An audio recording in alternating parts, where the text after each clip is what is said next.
General Bajwa के करीबी जराये ने बताया कि हाल ही में रिटायर होने वाले साबिक आर्मी चीफ कुछ ज़ाब्ता इखलाक की वजह से चेयरमैन पीटीआई के उन इल्जामात का अवाम में जवाब नहीं दे सके, लेकिन इस बात पर इसरार किया जाता है कि खान जो कुछ ज्यादातर बाजवा के बारे में कहते हैं वो गलत है।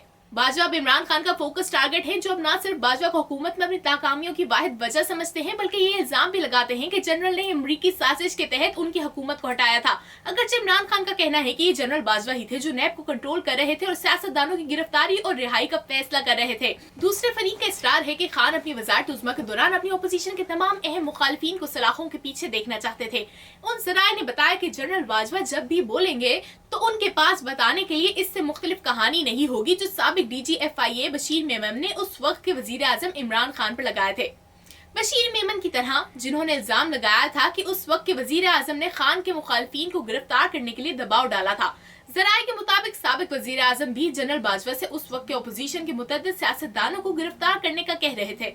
जराये ने बताया कि जब बाजवा ने कहा कि वो कैसे कर सकते हैं, तो खान ने जनरल मुशर्रफ और उनकी दौरे हुकूमत में उनके सियासी मुखालिफिन से निपटने के लिए उनके फैशन का हवाला दिया था। इस पर बाजवा ने मुबैना तौर पर इमरान को बताया कि मुशर्रफ एक डिक्टेटर थे। बाजवा ने खान से कहा कि वो जो चाहें तहरीरी तौर पर हुक्म दें, ताहम खान ने ऐसा नहीं किया। उन जराये का इल्जाम है कि नैब को उस वक्त वजीर आजम ने बैरिस्टर शहजाद अकबर और एक खुफिया अदारे के सरबराह के जरिए कंट्रोल किया था। उन जराये ने दावा किया कि जब नए DGIS ने उस वक्त के वजीर आजम इमरान खान से मुलाकात की तो वजीर आजम ने मुल्क के खुफिया इदारे के आला एहलकार से पाकिस्तान के बड़े मसले के बारे में पूछा था।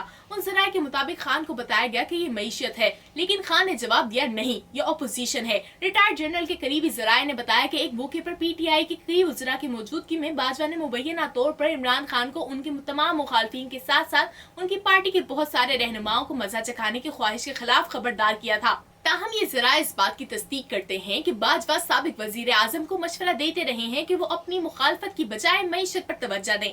अपनी हुकूमत के दौरान खुद इमरान खान को नैब के खौफ और उसकी मईशत और सिविलियन ब्यूरोक्रेसी पर मुनफी असरात की शिकायत करते हुए सुना गया है, लेकिन अपोजिशन को ठीक करने की उनकी ख्वाहिश ने नैब में इस्लाहात नहीं होने दी। जनरल बाजवा पर ज्यादातर इल्जाम लगाया जाता है कि उन्होंने इस पर गहरी नजर रखी, जिसको आमतौर पर इमरान खान प्रोजेक्ट कहा जाता है। खान के मुखालिफिन और मीडिया के बहुत से मुबसरीन का इल्जाम है कि एस्टेब्लिशमेंट ने तकरीबन एक दहाई कबल इमरान खान की हिमायत शुरू की थी।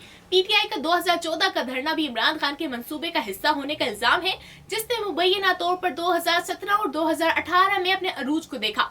इमरान खान के दौर में एस्टेब्लिशमेंट ने उनका ऐसा साथ दिया जैसा पहले कभी नहीं हुआ, और वजीर आजम होते हुए खान ने बार बार इसका इतराफ किया और जनरल बाजवा को अब तक का बेहतरीन आर्मी चीफ करार देते हुए उनकी तारीफ की। खान ने जनरल बाजवा को 3 साल की तोसी दी अपनी हुकूमत को बचाने के लिए। इस साल मार्च में एक और तोसी की पेशकश की थी और बाद में अक्टूबर में भी तजवीज दी थी कि बाजवा 2022 को अगले आम इंतखाबात के इनेकात और नई मुंतखब हुकूमत की तश्कील तक जारी रहने दिया जाए।